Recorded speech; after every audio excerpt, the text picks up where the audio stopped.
Blonde hair can be a double-edged sword, a stunning, sun-kissed look that turns heads, but one that often demands endless trips to the salon and a hefty chunk of your wallet.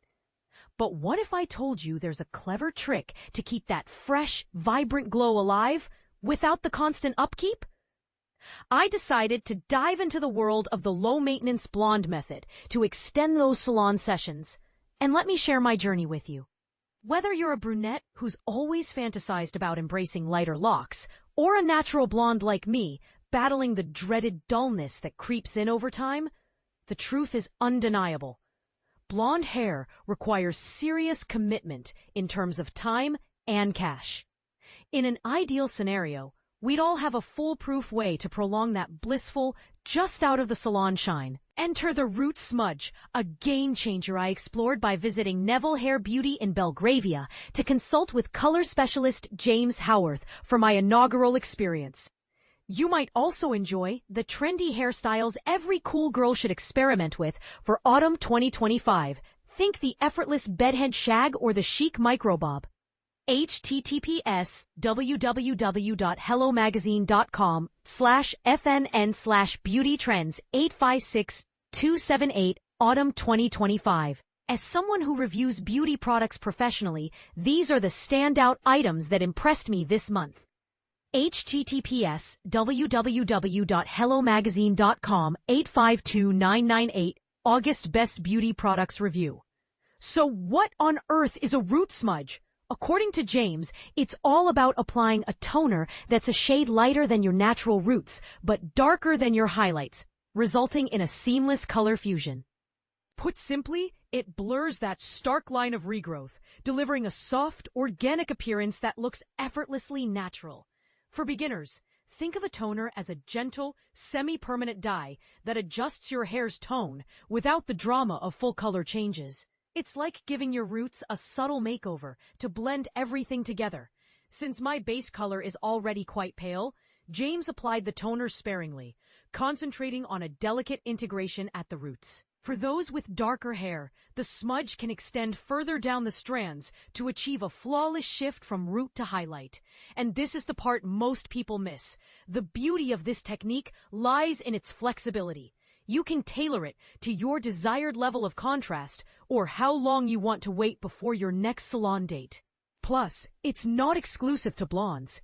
Anyone aiming to introduce lighter tones into their natural hair can benefit, making it a versatile option for various hair types. Let's walk through the process step by step.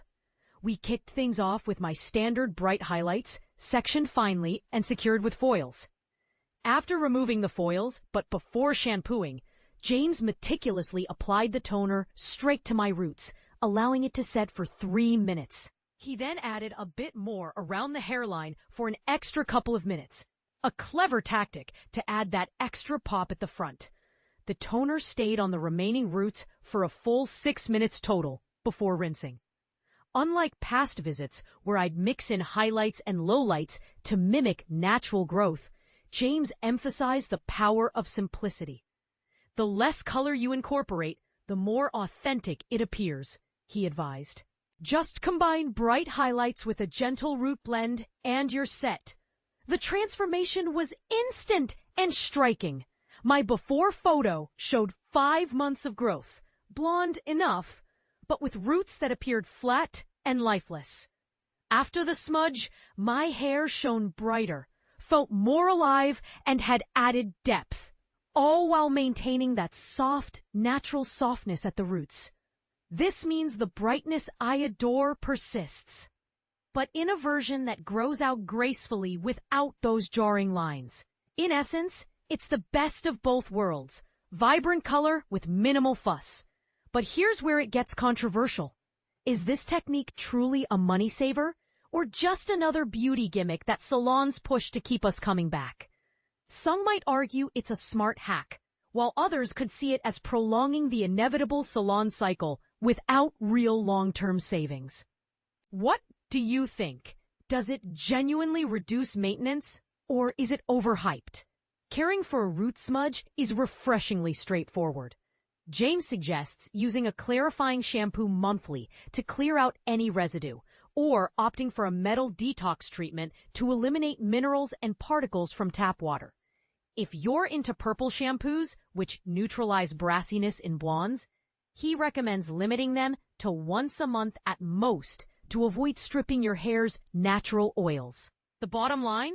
If you're enamored with lighter hair but dread the never-ending salon routine, a root smudge could be the budget-friendly, low-effort upgrade you've been craving. It keeps the look fresh longer, potentially saving you time and money in the long run. Have you tried this method? Or do you swear by traditional highlights? Share your thoughts in the comments. I'd love to hear if you agree it's a game changer or if there's a better way to maintain blonde hair.